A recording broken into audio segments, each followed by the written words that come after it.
बीते कुछ दिनों से इंडियन क्रिकेट फैंस को अगर किसी खबर का इंतजार था तो वो एग्जैक्टली ये खबर थी। खबर गौतम गंभीर की इंडिया के हेड कोच बनने की। जब से हम वर्ल्ड कप जीते उसके बाद सब सोच रहे थे कि यार अब तो टाइम आ गया है। मतलब गंभीर के कोच बनने की बात बहुत टाइम से हो रही थी, लेकिन उसमें थोड़ी बहुत डिस्कशन चल रही थी। कभी गंभीर की तरफ से कोई बात, कभी जय शाह की तरफ से कुछ बात, और इन सब के बीच में हमारे अंदर वो मेमोरी भी है कि भाई अभी अभी वर्ल्ड कप जीत कर आए हैं, रोहित शर्मा है, विराट कोहली हैं, उस पर भी बहुत सारे सवाल उठते हैं। लेकिन इन सब के बीच में वो खबर आ जाती है जिसका हम इंतजार कर रहे थे। और रोहित शर्मा और गौतम गंभीर जो एक टाइम पर टीममेट्स की तरह खेला करते थे, अब वो कोच और कैप्टन की तरह खेलेंगे। मतलब बहुत पुरानी बात कह सकते हैं, क्योंकि 2007 की बात है, तो खैर पुरानी तो हो ही गई, क्योंकि उस टाइम पर रोहित शर्मा और गौतम गंभीर एक साथ खेल रहे थे। एक वो मैच भी आपको याद होगा जहां पर पाकिस्तान को 5 रनों से हराया था, और उसके बाद उसमें 30 रन रोहित शर्मा ने किए थे, 75 रन गौतम गंभीर ने किए थे। तो मैं बता इसलिए रहा हूं ये बात क्योंकि वो दो लोग जो क्रीज शेयर करते थे, जो पिच शेयर करते थे, अब वो दो लोग दोबारा से शेयर करेंगे, लेकिन इस बार जिम्मेदारी और बढ़ जाएगी। एक इंडियन कैप्टन और एक इंडियन कोच। मतलब एक बात तो हमें ध्यान में रखनी चाहिए कि रोहित शर्मा को बहुत पहले से काफ़ी तारीफ करते हुए, काफ़ी प्रेज करते हुए आ रहे थे गौतम गंभीर। आप याद कीजिए इस वर्ल्ड कप से पहले जिस तरह से रोहित शर्मा को लेकर सवाल हो रहे थे, उसके बाद जब रोहित शर्मा ने रन्स बनाने शुरू किए, हालांकि 2019 जैसा वर्ल्ड कप नहीं रहा, बहुत सारी सेंचुरीज नहीं आई, लेकिन एक इंसान जो लगातार तारीफ कर रहा था रोहित शर्मा की उस सेल्फलेस अप्रोच की कि भाई रोहित शर्मा जो हैं उनको फर्क नहीं पड़ता है। उनका सिंपल फंडा है कि शुरू के 10 ओवर में जितना ज्यादा रन बना सकते हो उतना बना करके टीम को दे दो, और ये हमने हर मैचेस में देखा। और गौतम गंभीर ही वो थे जिन्होंने कहा था कि अगर रोहित शर्मा थोड़ा सा सेल्फिश होकर खेलने लगे, थोड़ा अपना सोचकर खेलने लगते, तो उनके पास 40-45 सेंचुरीज होती। लेकिन क्योंकि उनका खेलने का तरीका अलग है और उनकी वजह से टीम इतनी स्ट्रांग पोजीशन में आ जाती है, इस वजह से हम यहां पर हैं। वरना आप याद कीजिए तो आपको जो फाइनल मैच हम हारे थे वर्ल्ड कप में, उसमें भी रोहित शर्मा जब आउट हुए थे तो टीम एक स्ट्रांग सिचुएशन में थी। टीम का स्कोर कुछ 80-90 के आसपास हो गया 10 ओवर में, लेकिन उसके बावजूद क्योंकि प्रेशर हमने इतना ले लिया था, हम ज्यादा रन नहीं कर पाए। खैर अब वो पुरानी बात है। अच्छी बात और नई बात यह है कि T20 वर्ल्ड कप हम जीत चुके हैं, हम आगे बढ़ गए हैं, और गौतम गंभीर जो कि रोहित शर्मा के one of the biggest fan हैं, वो अब साथ में काम करने वाले हैं। तो हमने रोहित एंड राहुल एरा देख लिया, अब गंभीर एंड रोहित एरा देखने का टाइम आ गया है। ये वही गौतम गंभीर हैं जिन्होंने कहा था 2020 में कि अगर रोहित शर्मा इंडिया के व्हाइट बॉल कैप्टन नहीं बने तो इसमें किसी का नहीं बल्कि इंडिया का नुकसान है। और ठीक 4 साल के बाद वो दोनों इस कमान को पकड़कर अब खड़े हैं। ठीक 4 साल बाद अब कोच बन गए हैं गौतम गंभीर और कैप्टन है रोहित शर्मा। अब आपको इस बात का ध्यान रखना चाहिए कि जी आने वाले टाइम में अगर कोई सबसे बड़ा असाइनमेंट इनके सामने है तो वो है दिसंबर में होने वाली बॉर्डर गवास्कर ट्रॉफी।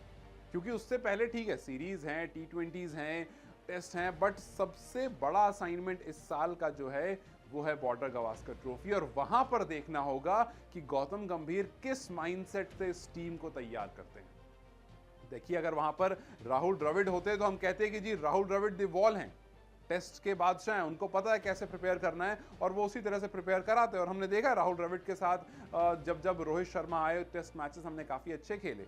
लेकिन अब गौतम गंभीर के साथ किस तरह से आप वो बड़ा असाइनमेंट अचीव करते हो, ये देखना बहुत ज़्यादा इंटरेस्टिंग होगा। और बहुत लोग कह भी रहे हैं कि जी असल टेस्ट वहीं होगा, इससे पहले जो मैचेस होंगे ठीक है गंभीर पता चल जाएंगे। और जयशा ने भी कहा कि गंभीर जो है वो T20 वाला जो माइंडसेट है वो भी काफ़ी अच्छा है गंभीर का, टेस्ट और ओडीआई वो अच्छे समझते हैं। तो अच्छा मिश्रण है गौतम गंभीर ऑल फॉर्मेट के कोच के लिए। लेकिन अब खैर वक्त ही बताएगा कि जी कि कैप्टन और लीडर में जो डिफरेंस होता है, जिसके बारे में गौतम गंभीर हमेशा कहते थे कि हमने बहुत सारे कैप्टन्स देखे हैं लेकिन रोहित शर्मा लीडर हैं। क्या इस लीडर को जो राहुल द्रविड़ ने करके दिखाया इस लीडर के साथ, क्या वही गौतम गंभीर करके दिखा पाएंगे? एक और सवाल जो लोगों के दिमाग में है वो ये कि जी गौतम गंभीर तो अंदर आ रहे हैं, गौतम गंभीर कोच रहेंगे उस टीम के जिसमें विराट कोहली भी खेल रहे हैं।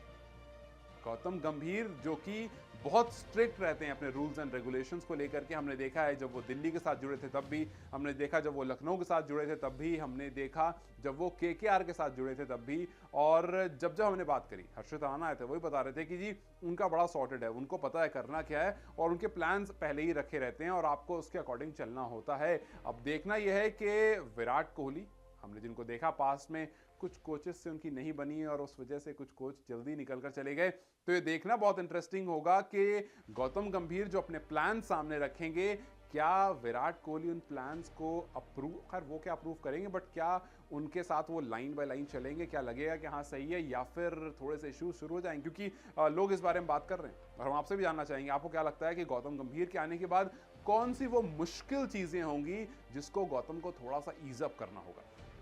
जैसे जब अमित मिश्रा हमारे पास आए थे तो वो कह रहे थे कि जी राहुल द्रविड़ में जो सबसे बड़ा चेंज हमने देखा कोच बनने के बाद वो ये था कि वो लोगों के साथ घुलने मिलने उठने बैठने लगे, वरना जब वो प्लेयर थे तब ऐसा नहीं करते थे।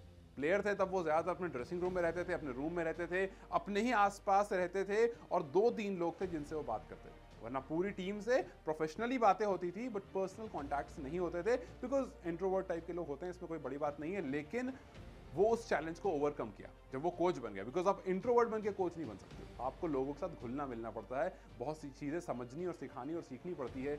और अब देखना ये है कि वो कौन सी मुश्किलें होंगी, वो कौन सी मुश्किलात होंगे जिनसे ओवरकम करना पड़ेगा गौतम गंभीर को। खैर आपको क्या लगता है गौतम गंभीर के लिए वो सबसे बड़ी मुश्किल कौन सी होगी जिसको ओवरकम करना पड़ेगा, या वो कौन सी उनकी अपनी हैबिट होगी जो इन 15 खिलाड़ी जिसके साथ वो मूव करते रहेंगे अलग अलग सीरीज में, उनको अडेप्ट करने के लिए चेंज करना पड़ेगा, या फिर वो कौन सा खिलाड़ी होगा जो गौतम गंभीर के आने से थोड़ा सा उसको अपने बिहेवियर में चेंजेस लाने पड़ेंगे। आपको क्या लगता है कौन सा वो खिलाड़ी होगा, कैसा होने वाला है ये गौतम गंभीर का आगे आने वाला पूरा टेन्योर, जो भी आपको लगता है मुझे कमेंट सेक्शन में जरूर बताएं। एंड लेट्स होप कि जिस तरह से 2007, 2011, 2012, 14 और 24 में गौतम गंभीर को सक्सेस मिली है, चाहे वो आईपीएल या आईसीसी टूर्नामेंट हो, उसी तरह से आगे भी हमें बड़े टूर्नामेंट्स में सक्सेस मिलती रहे। खैर आपको क्या लगता है मुझे कमेंट सेक्शन में जरूर बताएं और गंभीर के इस पूरे टेन्योर को आप किस तरह से देख रहे हैं, डू लेट मी नो।